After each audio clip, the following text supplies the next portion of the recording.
జరగవని మేము యోచించిన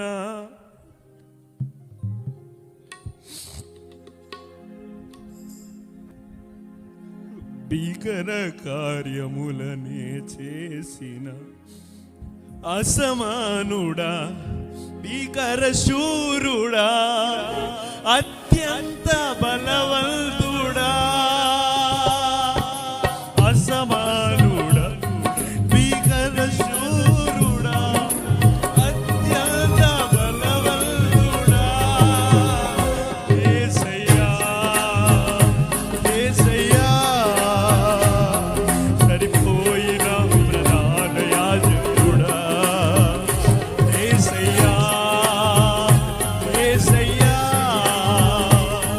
సరిచేయుచున్నాడు నాయకుడా. Praise the lord, praise the lord. ఈ సమయంలో మా తాతయ్య గారు ఉంటే ఎంత బాగుండేదో.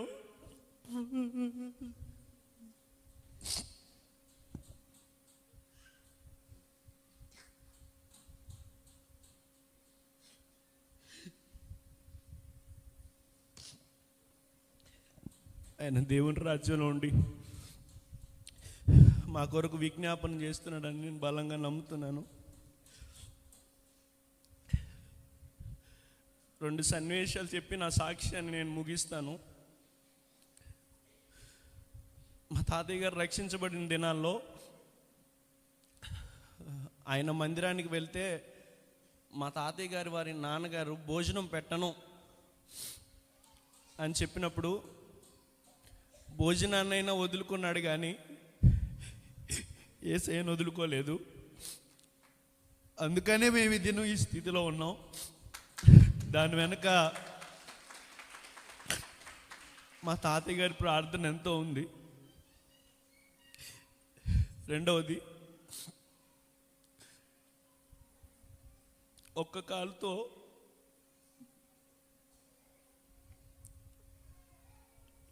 మమ్మల్ని ఇటువంటి ఉన్నతమైన స్థాయికి తీసుకొచ్చాడు మా నాన్నగారు. కనీసం 2 కాళ్ళ నుండి కూడా పిల్లలను సరైన క్రమశిక్షణలో, సరైన చదువుల్లో పెంచలేని వారు ఎంతోమంది ఉన్నారు. మా ముగ్గురిని కూడా చాలా అద్భుతంగా వారు పెంచారు. అందుని బట్టి నా తల్లిదండ్రులకు కూడా నా ప్రత్యేకమైన వందనాలు చెప్తున్నాను.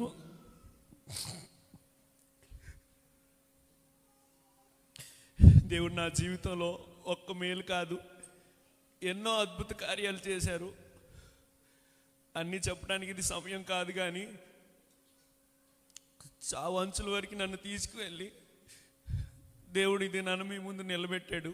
అది దేవుని ఉచితమైన మహాకృప.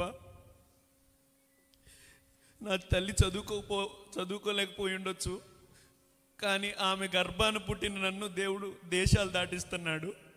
ఇది చాలా సంతోషకరమైన విషయం. నా జీవితంలో ఒక్కొక్క దినము కూడా, ప్రతి దినము కూడా దేవుడు చేసిన గొప్ప కార్యమే.